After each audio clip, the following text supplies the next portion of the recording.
Beat it up.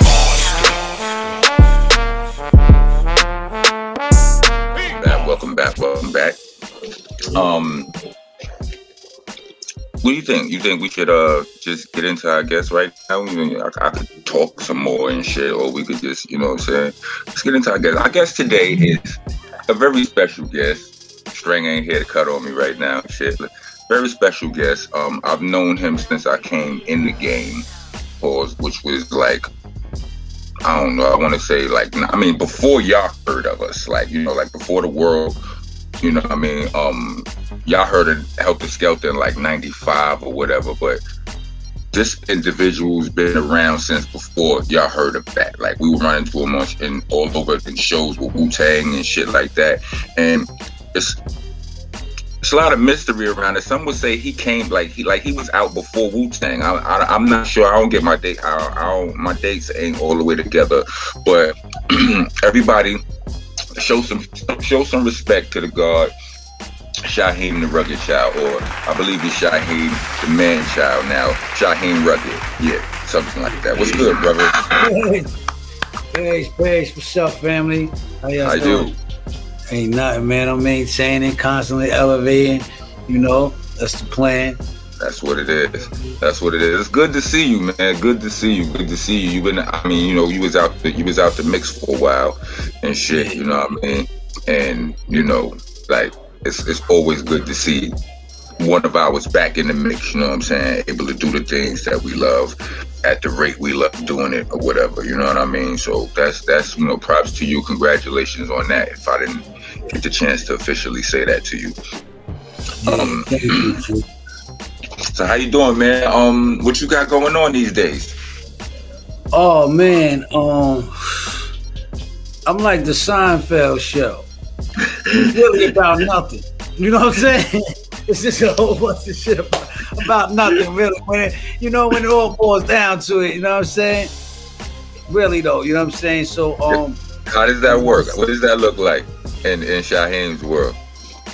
That looks like, see, how it came and how it was created was like this, right? When you stripped of everything, like I was stripped of everything from, I was just Franklin for a long time, you know what I'm saying? So for a long time I was Shyheim, right? And then you no longer Shyheim, now you Franklin. It was like when I came home and people called me Shyheim, it threw me off because I was like Franklin male, Franklin this, Franklin that for so long.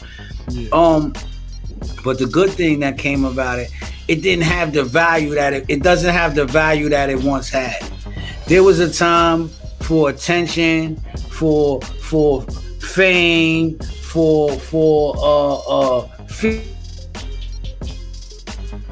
I would do anything. Sell drugs, carry guns, hurt people, even risk getting hurt for those things. You know what I mean? Once all those things lost value in my life and peace became the most valuable thing in my life, that's the only thing that moves me. So it's not money, it's not music, and it's not none of that. And it just seems like magically all of that appears when you no longer give value to it. It's the strangest thing that ever happened. So that's the hardest thing in the world to convince somebody of. Like we brought up to believe that, you know, all good things come from hard work. You know what I mean? But that's not necessarily true. Like, I've seen people have whole debates talking about like the law of attraction and manifestation, and it's like, man, that just sound good, nigga, but you got to get out there and do the work. And I understand that, right? But what people don't understand, that the best things come from doing what you love, from doing what you really want to do. You know what I'm saying? Like having your own personal energy be good, your own bubble. You good, you enjoying life, and you know the universe will bring you more of those things that bring you joy, and that's dope. Like that. Like, I'm glad you pointed that out, because I done been on hour-long debates with niggas who like, nah, man, fuck that. You can't, you know what I'm saying? I mean, you can't sit on your ass with anything, but it's the motive behind it. It's like, it's like giving somebody something, right? and then throwing it back in their face, right? You didn't do it for the right motive, so then it don't even count. That gesture don't even count. It's the same way with your art. It's the same way with your love and everything. If you're doing it just with no motive and just great, just feel good and just sitting there, sitting in the hallway, you know how it is, because we came up in that era of just being in the hallway and somebody just start banging on the elevator. You would have the best freestyle sessions in the world off a blunt, but you wouldn't capture that moment in the studio. You be in there trying to create that forever. No, absolutely. Absolutely. But it gets that's the beauty of the internet. You know what I'm saying? Because it allows us to capture those special, beautiful moments. You know what I'm saying? You know, and that's what it's about, and being able to share. You know what I'm saying? Imagine if we had this when we was on the road. Right.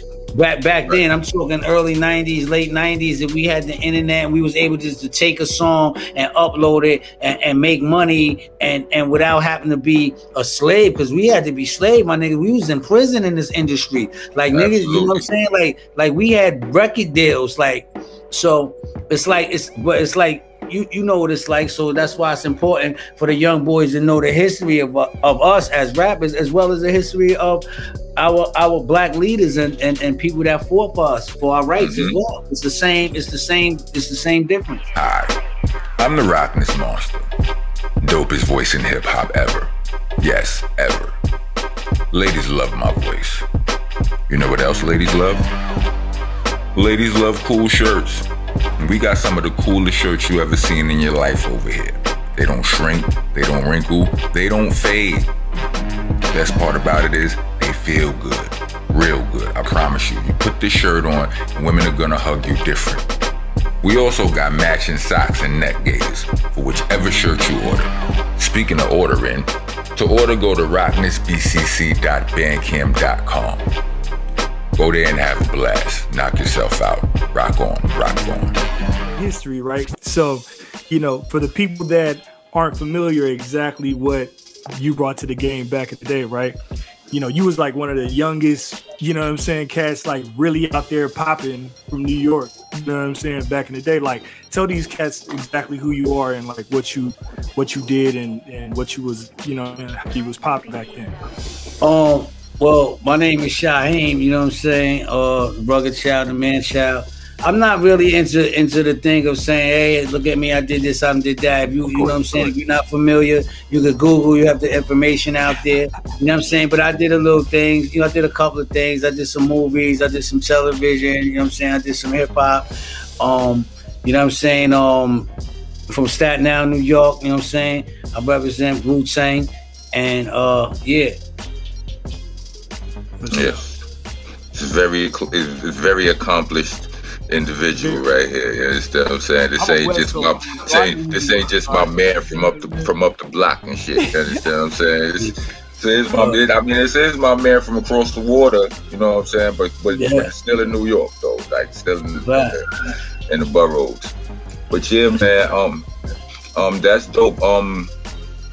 Fucking all things. Like I remember, like one of my first shows.